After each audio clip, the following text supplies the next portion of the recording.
What's up, everybody? I go by the name of Sly. And I'm Cartier the Don. And we want to encourage you guys to listen to The Melting Pot, where we will release new episodes every Sunday discussing today's most hottest and controversial topics, stirring up all things popular culture. And you know what they say, if you can't stand the heat, get out of the kitchen. Brought to you by The Melting Pot.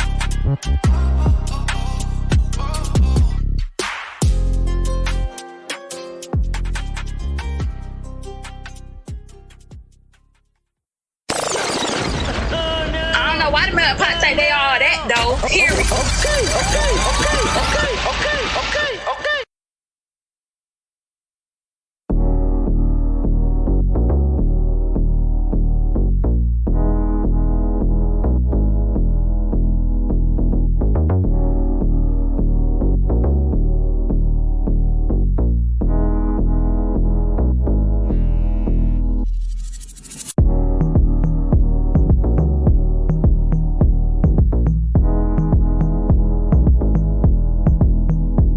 Hey Sly, quick question.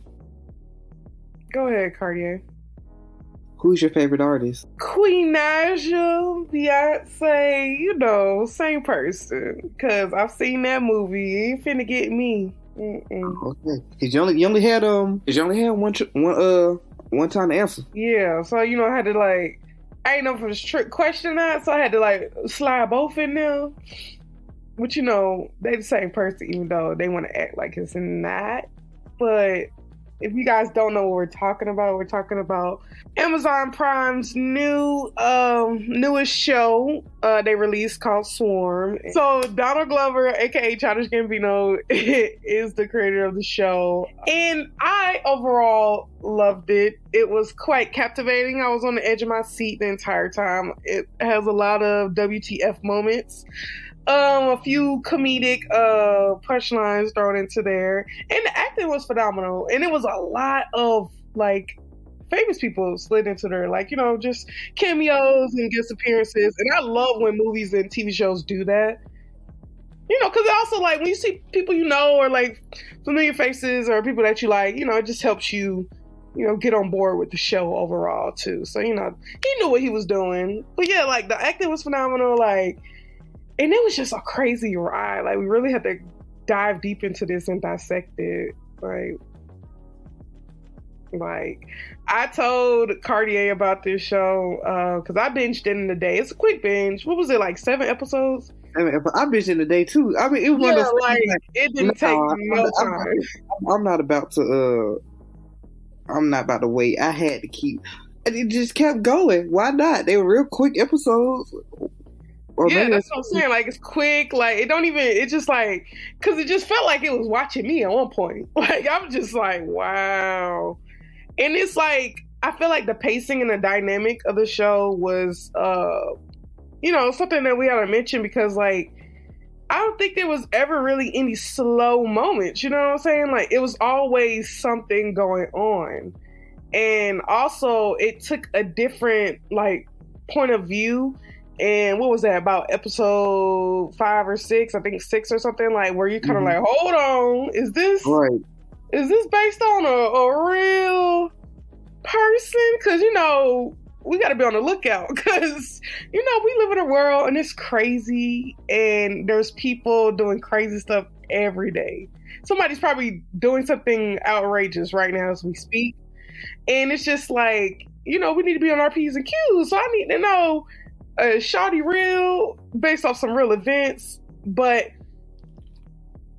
overall, Swarm, I get the purpose. So the purpose is it focuses on a young Black girl, and she is obsessed with Queen Naija, and it's just that happens. We know several fan bases who have fans that will go the extra mile. Extra mile in a bad way. And that's they live, breathe, eat, sleep their celebrity, whoever their top celebrity is. And it's just I don't have time for that. Yes, I love certain people, but it's just Yes, I love certain people. And yes, I have tickets to see certain people, but I'm not gonna make a fake Twitter account and be arguing with people because you don't know how many Grammys they have. And, right, from a tweet they made back in 2018, this 2023. I don't know what the hell I tweeted.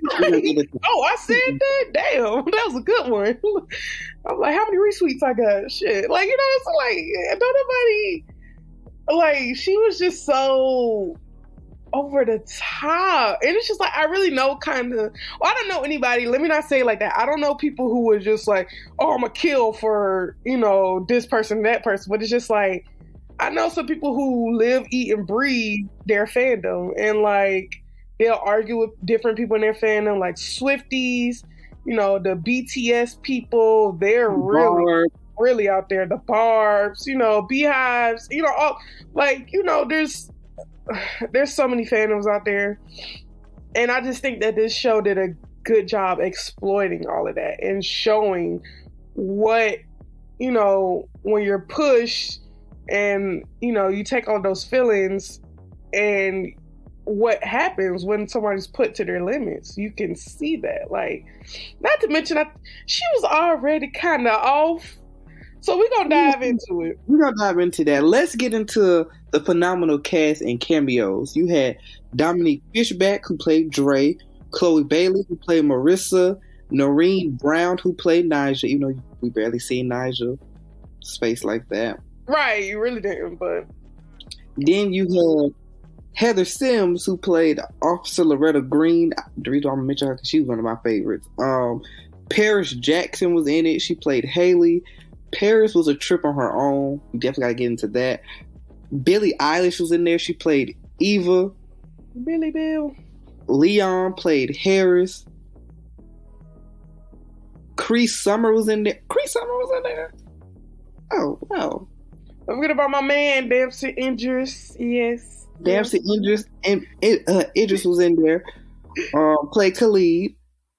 Fun fact, Donald Glover put his brother in there, Stephen Glover, as, yeah. Oh, that's cute. I like that.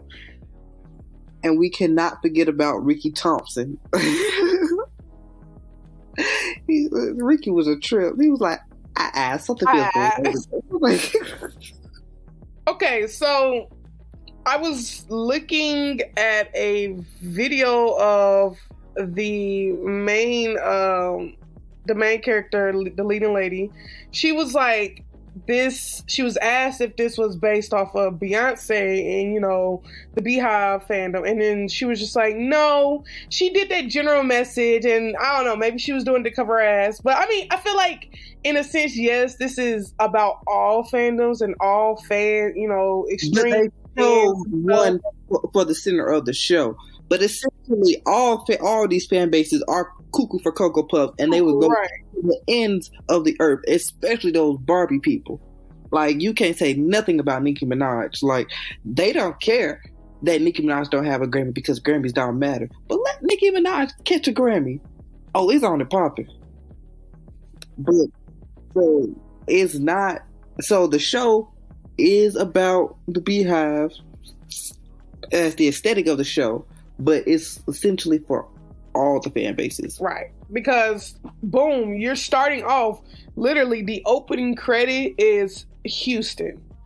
Oh, doesn't take much to know. Everybody knows that's Beyonce's hometown.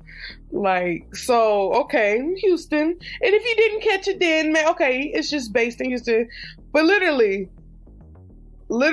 she's like one of her, I think she was asked, Dre was asked what's one of her, like, most liked songs or whatever. And it was like Love on a Cloud.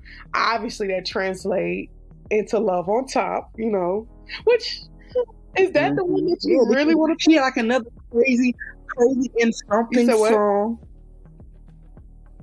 Crazy in something song. I was like, in Love on a Cloud, that's really the one you want to pick? Love on Top? Like, but Cartier already know how I feel about this. Like, I like the song, y'all. Don't come for me. I like the song. It's just, I just got so tired of hearing. Like, we got loved on top. Her whole pregnancy with Blue. I can't. Like, that's a long 9 months. But,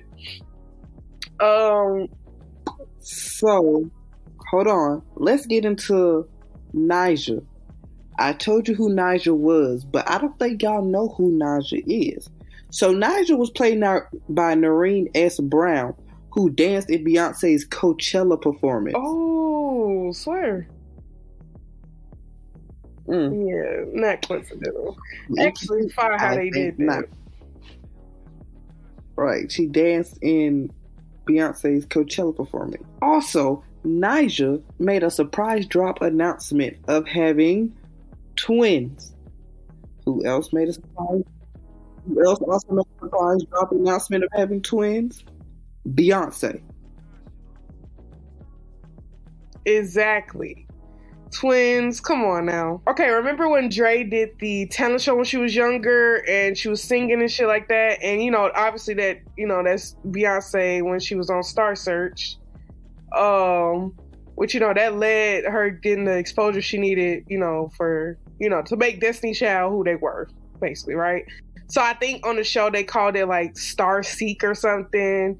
Star Seek, Star Search, you know, like 90s group. You know what I'm saying? So it's just like, it was a lot of like Easter eggs and like, you know, just, you know, a lot of mentionings towards Beyonce. And I just like, I think that it was done in a proper way, but okay, I'm gonna just get into it. Like, at first when I was watching it, the first 2 episodes, didn't even know that Chloe Bailey and the girl who played Dre were supposed to be sisters.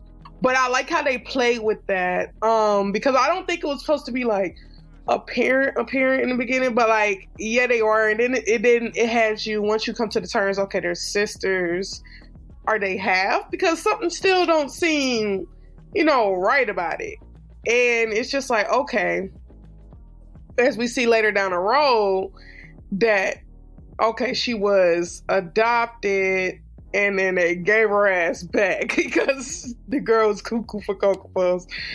And they were scared of her, you know, unpredictable. She has trauma. She fucked up that girl. What she did something to the girl neck? There was a cheerleader, a sleepover or something like that. She was choking her.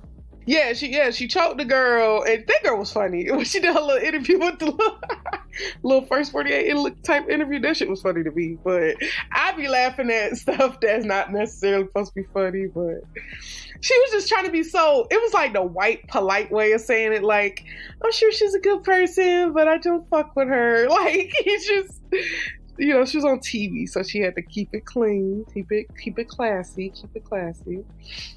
But not giving it away, but it's gonna be a, you know, a little stand down, taking it back to the family origins. And it's just like, that scene made it, because it was just like, I was really on the edge of my seat, like, oh shoosh, they serious. Like, the dad and the mom, her shadiness, you know, get somebody else to do it. If you know, you know. Like, it was, that's what I'm saying, like, the show, it was funny. Like, it was funny. But it's also, I don't know, it just tells such a compelling story. Like, but it was just so absurd at the same time. And literally, she was not getting caught. Now, I think she did have, you know, at this point, she caught, you know, a couple bodies when she was working with the, doing the stripping and shit. Don't know what type of dance she was doing. Like, I was with them. Don't nobody want to see that.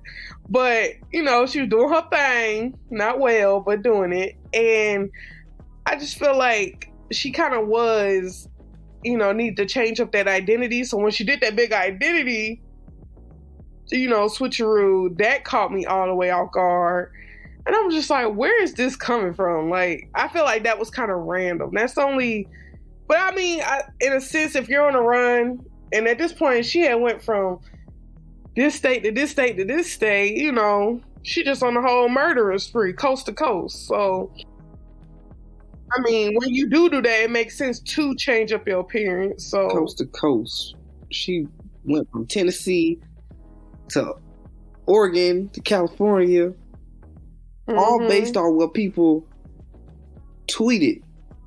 She was funded. So it is sad that, you know, this is a one and done season, because like the way it ended, I was like, possibly they could keep exploring Dre's storyline, obviously because of the way it ended, I'm not gonna say it, but it makes it obvious that they could, if they wanted to. And I think that's why they kind of left it kind of open, but in like a eerie, ominous way. But it's also like the fact that let's play with it. If they wanted to do another season, though it is a limited series, they will have to play the anthology, role. So each season will be different. And maybe with that, they could just focus on different fandoms. But then again, it's like, why? Because it's going to be the same theme, the same murderous theme. So it's just like, could they really do it that way? But it's also like they could, explore. I don't know. I just feel like it's different things they could do with it, but it is definitely a completed fine series, just it being this one limited series, one season. And I think that, I don't know, I think that kind of stands for its stature too, because it's like, oh, you leave the fans wanting to know more, and then you also have the confusion of like, oh, is this real? Is this not real? Kind of loosely based off of, another story. And it's just like, I don't know. I just love, like, this is my type of genre. Like, this is the stuff that I go for. Like, it's just interesting to me. There's so many Easter eggs in this show that some of them are subtle and some of them are obvious. One of the subtle ones is, after her sister dies, the next episode picks up in Tennessee, where she's working at a strip club, but she's only looking for one person because she did a social media hunt dive on the person and knows that he has visited this strip club before. Like, this is how mind crazy she is. Like, she drove all the way to Tennessee from Houston just to look for one person. While in Tennessee, she's going by the name Carmen. Carmen was Beyonce's name on her hip opera that she did 10 years ago with Mekhi Phifer. Mm-hmm. That's not no coincidence.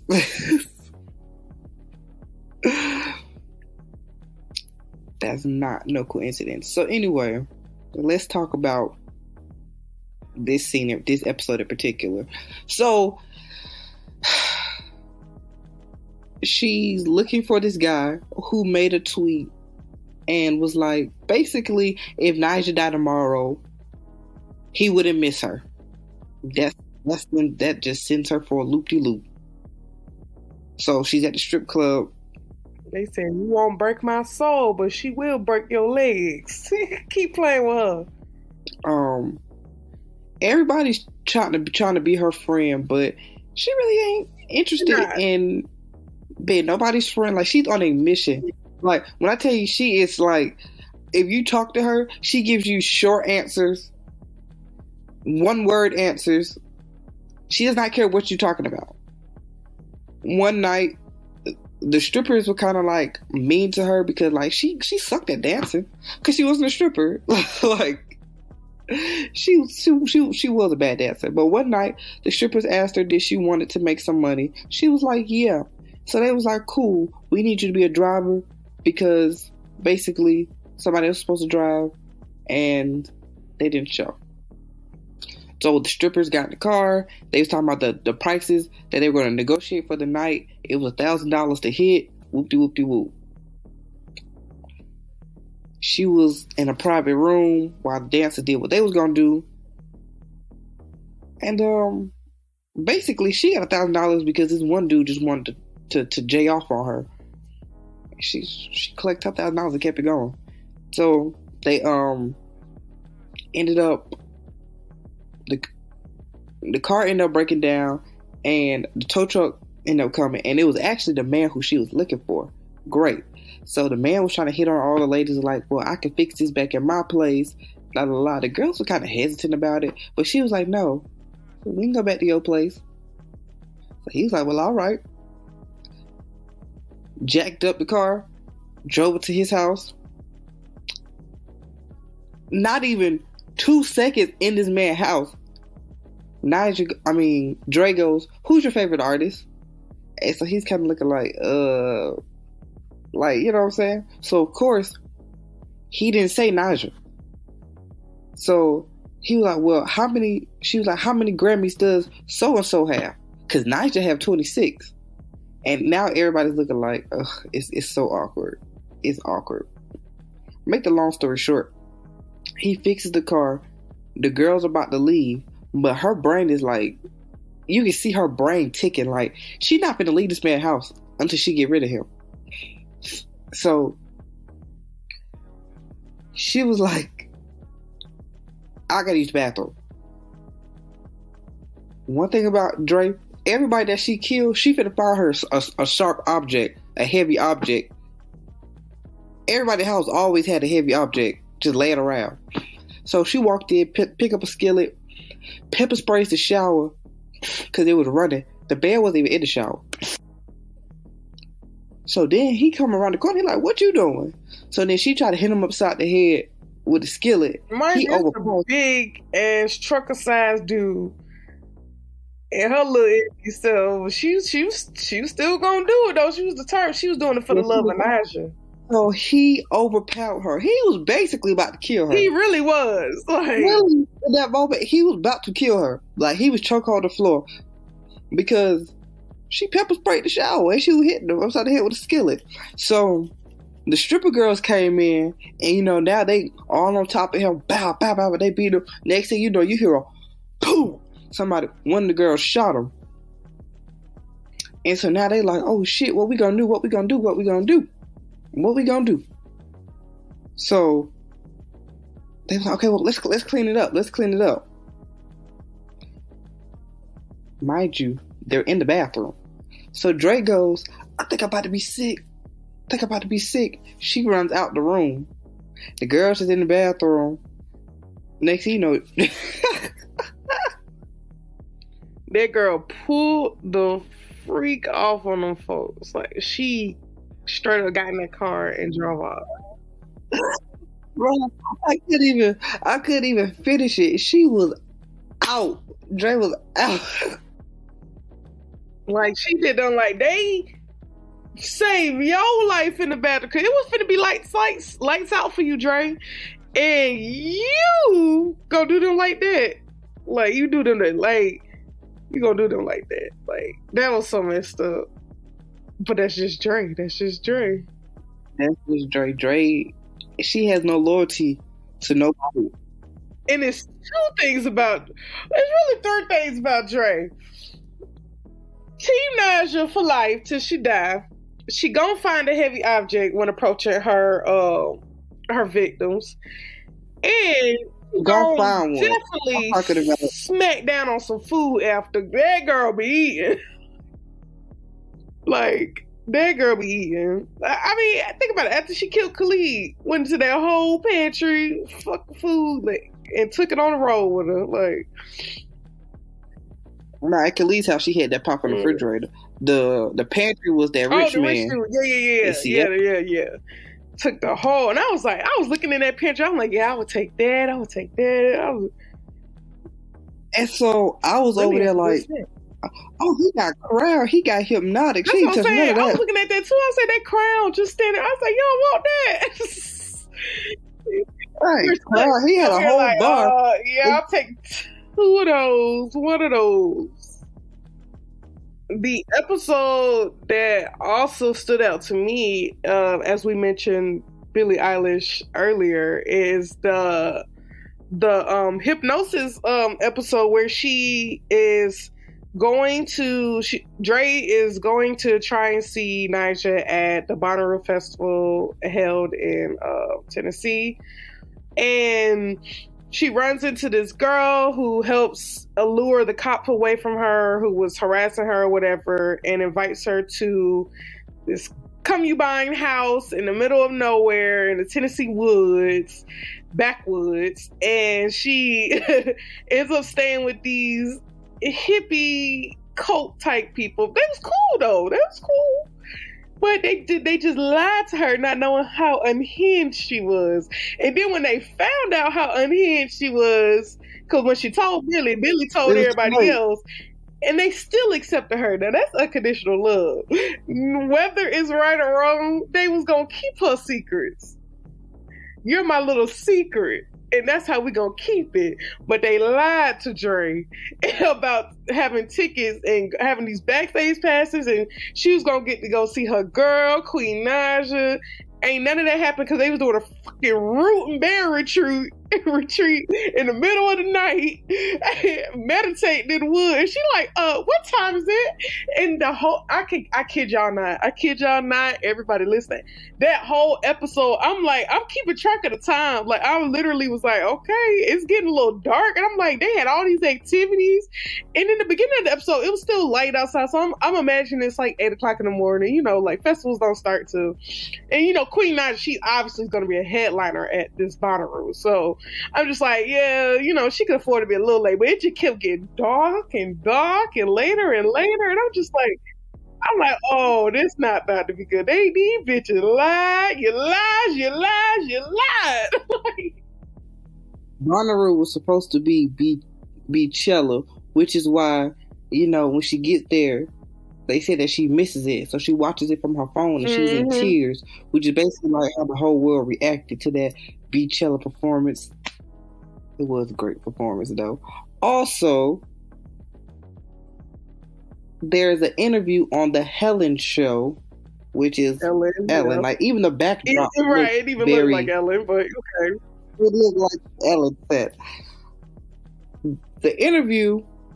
Oh, I guess I have to go back. So, my girl Dre finally gets to meet Naija, right? After she breaks into this man's house, and he actually worked for the tour that Naija was on. He takes her. She meets Naija, right? We see Naija's artistic sister, which is Solange, who's wearing a green fringe dress, which is supposed to be symbolic of the fringe outfit she had on the Beachella thing. Y'all didn't peep. So you gotta be a real fan to know these things. Then, at this celebrity field party, Dre bites Naija. And the world goes on storm. There's a Sanaa Lathan reference after Dre runs out the party and was like, that's the girl from Love and Basketball. Because in reality, that bald head bitch who cut her hair for a movie that I never seen because she bit Beyonce, let Tiffany Haddish tell it. Right. Which I did see that bald headed movie. It was a good one. But yeah, you know, she just. I've been done with Sanaa Lathan ever since. I'm about to say, yeah, you know, like, I hate it have to be her because Love and Basketball is my ish, but like, why? Just why? Right, like I have not. And that story just still doesn't make sense to this day. Like, you bite? Like, why is it the first instinct to bite? Like, what? How do you bite somebody? That's why she got done how she did done in that Tyler Perry movie where she cheated on her husband and then that man was leaving his wife for her. That's what you get. That's what you get. Even though there was like two different time frames of her life, I still ain't mess with her since because you ain't have to bite Beyonce like that. So after all that, like, everybody's trying to figure out who bit Naija. You know, everybody's on TikTok, like, you know, yelling at their phones, just like how it happened in real life. John on the Helen show, there was an interview, and the guy knew who bit Beyonce, but he wasn't saying it. If you go back on the Ellen show, John Legend was on the show in the similar outfit as that interview, and he basically was not trying to tell who bit Beyonce. And that was supposed to be John Legend. And I'm trying to go back in my head. I can't really remember. But I feel like they did a good job. That was John Legend. Well, and then, you know, the last episode, our girl finally gets, you know, still on her crazy obsessed rage to go meet Queen Naija. And at this point, she feels so bad and guilty, and she wants to apologize for biting her. And, you know, she's like, oh, we're going to be cool again. She mad at me right now, but we still friends. We still good. Da, da, da, da, da. So she goes to the Running Scared tour. In real life, that translates to Beyonce's On the Run tour, of course. On the Run. So it's just like she gets on stage. Now she's like, come on, girl, sing it then. You up here, might as well. You're making me look bad. And I think, like, and it was just weird because, like, I think, okay, obviously she don't know who bit her either. Like, the way they made it seem, because I think you would remember. But, you know, Dark is a party, I guess, you know what I'm saying? But in a sense, me watching, I was glad that she finally got to get to this Naija, because it's like, please just let her see her, talk to her, something. The ending was dreamlike. And I was just like, you know, did it happen? Did it not happen? And then, like, I swear Naija's face turned into the face of Marissa, right? You remember she breaks into Marissa's parents' house? Marissa's dad has a gun and he's shooting. Daddy lessons. Okay. All right. Here I had on the rifle. My daddy said shoot. Yeah, he sure did have that rifle. Yeah, that thing was shoddy. That thing was busting through. I want one of them in my back. God damn, whole back out. And then there was, you know, the episode where the dude had on the Ivy Park collection. Even though they didn't mention nothing about it, he was still wearing it. Not only. Yeah, he was. Yeah, because that was the exact Ivy Park outfit that I wanted for so long. I wanted that maroon tracksuit. I mean, at the party where, you know, Naija got bit or whatever, that was Jay-Z's release party for his album 444, and I think they changed the numbers or something in the show, but that was also like a little Easter egg too. How we gonna forget? They even showed the freaking Jay-Z and Solange elevator scene. Come on now. This ain't about Beyonce. Get out of here. Get out of here. Cache and Naija was dressed up like Jay-Z and Beyonce in that where they had on the pink and green. Oh, Ape Shit video. Yeah. Come on now. Yeah.